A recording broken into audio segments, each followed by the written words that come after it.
former head coach, decided to step down from the New York Giants yesterday afternoon. And it's a move that's not surprising given where the team has been over the last 3 seasons. And you heard in our lead-in that I didn't think he was going to be fired. And I think that's the operative way to look at it. The Giants are too classy of an organization to have fired a guy who won 2 championships for them. But Tom Coughlin definitely needed not Tom Coughlin per se. The New York Giants definitely needed a new voice, and Tom Coughlin saved them from having to fire him because that was clearly coming. I remember last year, John Mara, at the end of the season or in the offseason, didn't make an ultimatum for Tom Coughlin, but he did say it was about winning. And when you listen to a lot of the players talk about what happened at the end of this year, and Eli Manning in particular, who talked about the team failing him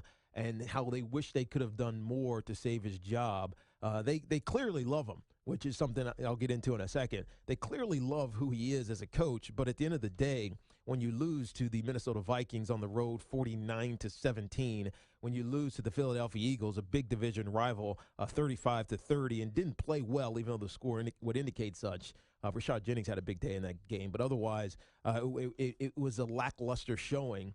Those are the things that end up getting a coach who is right on the edge fired or asked to step down is the best way to put it. If they would have played better, maybe those last 2 games, maybe, even though they could have been out of the playoffs, probably still would have been out of the playoffs, maybe Tom Coughlin still would get another chance, and Ben McAdoo would be able to be Eli's offensive coordinator for another year.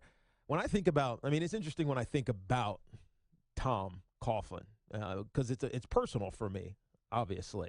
I started my career in New York under George Young, who very quickly retired, and Ernie Accorsi became the general manager, and Jim Fossil. And you talk about a player's coach. Jim Fossil was a player's coach. Was he a perfect coach? No.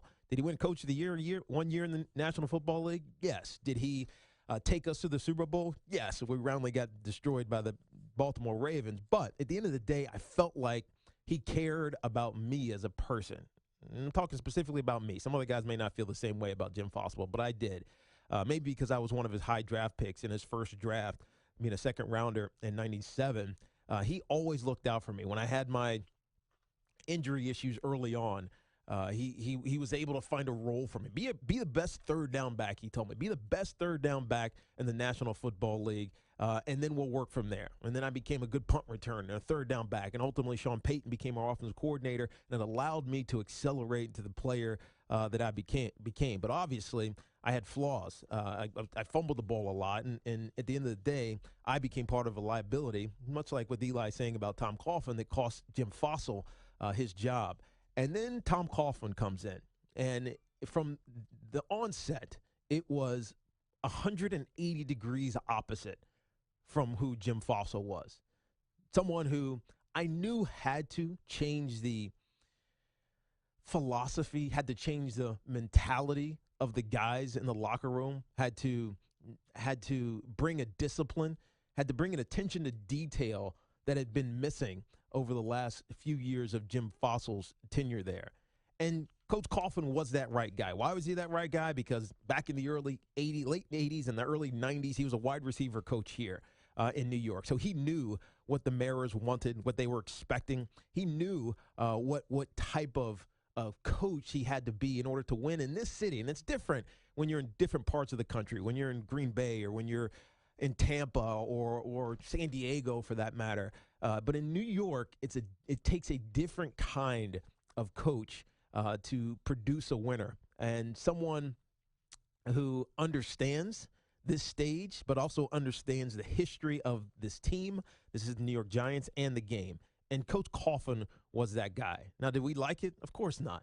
It's famous. He's famous for all of the rules that he would set, like be 5 minutes early. And as an argument as a player, we'd say, well, if you want us to be 5 minutes early, why don't you make the meeting for 5 minutes early, right? Don't make us late just because we're early type of thing. I know it's confusing, and we felt the same way. Or can't wear sunglasses, or you got to sit up straight with both hands on the table, or don't cross your legs, or We're going to do this at this time, exactly this time each day, or this exactly this time the next day, or even worse. And this is one of the ones that got me because I'm a jovial guy. I smile, I laugh, I say hello to everybody. I winked at him once in the locker room. The first thing he stopped dead in his tracks and said, "Don't wink at me." I said, "What? What are you talking about?" "Okay, coach, that's how you're going to be." But obviously on the field is where it mattered most. All the other things behind the scenes, the attention to detail, not being late to meetings, that's one thing. But how it translated on the field is another. And this is where I have always given Coach Coughlin credit. The details of being a great player at whatever position are something that are often overlooked by athletes. And why? Because you've done it since you were 12 years old or even earlier, and you feel like you know all the answers. And even though a coach will tell you, and almost ad nauseum, do it this way, do it this way, do it this way, you ultimately always do it your way, because that's just the way athletes are.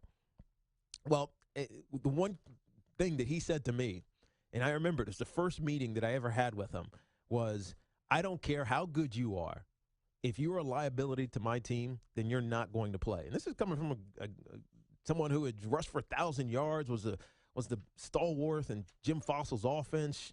Sean Payton made me into this guy who I knew was, I'm talking about myself, who I knew was very capable of being a top player in the National Football League. And here was this guy coming and telling me he was going to bench me if I didn't fix the mistakes that I was making. Don't be a liability. And so I set out doing it with a lot of direction from his running back coach, Gerald Ingram, who really deserves most of the credit. He's the one that put the emphasis on getting me strong for attacking defenders differently, from way I held the football high and tight under my chin. And it was funny because Coach Coughlin would always say, "Tiki, get it high and tight. Tiki, get it high and tight." But to me, it was, okay, I got it high enough. And he'd still say, "Tiki, you got to get it higher. Get it high and tight. Hold that thing high and tight." So a lot of people remember the images of me running down the field with literally the ball under my chin without my arm moving at all. And the reason I was doing that, because it was kind of like all right, screw you, coach. You want it high and tight? It's going to be high and tight. But an interesting thing happened. It actually made me a better player. It made me a non-liability as a fumbler, but it also shortened my stride length and made me stronger, more compact as a runner. And because of one little nuance, detail that Tom Coughlin was trying to drill into my head, I became a Pro Bowler. I became one of the elite players in the National Football League because Tom Coughlin was a pain in the ass. A pain in the ass. Think about that. Usually we want to say, "Oh, it's the player-friendly coach. It's the guy who coddles you. It's the guy who pats you on the back even when you do things wrong. That's the guy who makes you a better player." But it's not always the case. And I think in Tom Coughlin's case, he did it his way, and it worked for a lot of guys. Now, the trouble became, we would see how great of a man he was with his grandkids, with his family, with everything else. Yet when it came to us, he would treat us like we were problem children, that we were the redheaded stepchild. No offense to any redheads out there who deserved to just be beat on and whipped about and not cared about. That's what it felt like from a personal situation. Forget all the on-field stuff. I just described how excellent he was at that. It was the off-the-field stuff. And while we want to look at athletes as commodities, as just guys who are a number on the football field, and in a lot of cases it is just a guy on the number. You go into the stadium, unless you're a big fan of the team, you don't care that XYZ player is from Louisiana. You care that he wears number 68 and he's a hell of a blocker on the offensive line. From a fan perspective, but from a coach perspective, it needs to be more like a family. And I remember when I was on my way out, I did one exit interview. It was with John Mara, who was the owner of the team, and obviously he took over for his father, who had passed away a couple years earlier, Wellington Mara, who I had a great relationship with. But John called me in to his office. And I think this is the only meeting I went to. I didn't even clean out my locker when I retired in 2006. I literally went up and saw John Mara, left the building, and never went back until a lot of years later. But John asked me, tell me what you think about Coach Coughlin. Now, remember, this was coming off the 2006 season where we barely snuck into the playoffs. We played the Washington Redskins, and we had to win that game in order to get to the playoffs. And if we lost, if we'd finished that season 7-9, there's a good chance that regardless of what any of us said, very similar to what happened this year, that Coach Coughlin would have been fired after that season. But we got into the playoffs. We played the Philadelphia Eagles. We played them tight. We ended up losing by a field goal down in Philadelphia. And the next day, I went to see John Mayer, and he said, tell me what you think about Tom. Because he had told me before, we're not worried about Act 1. We're worried about Act 2. We know that he's going to be a pain in the butt. We know that he's going to bristle people and rub them the wrong way. And as much as people want to talk about in the history of the team how bad of a relationship I had with Tom Coughlin, there were other guys that were significantly worse, including Michael Strahan. My conversation with John ended like this. I said, you can't fire Coach Coughlin because he's a great coach, but he has to change. And with John's urging, with Jerry Reese's urging, with now that I've read his wife's urging, he changed. And for a man at that time who was 60 years old, 61 years old maybe, to change the way that he'd done things at Boston College, at Jacksonville, probably even earlier when he was an assistant for the New York Giants as a wide receiver coach, to change all of that in the interest of creating familiar relationships with his players is a credit to him. I got a text message from Sean O'Hara that next training camp, and I kept it for a long time, probably 3 or 4 years. It said, Teak, you are never going to believe who's coaching our team. This man is a different man. He even said a joke the other day. He took us bowling the other day. And all of a sudden, the Giants became a team that was very well coached. Attention to detail, focus on the particulars, finding way to win games that maybe you should lose on the field, to a team that was tighter than any maybe in the National Football League off the field.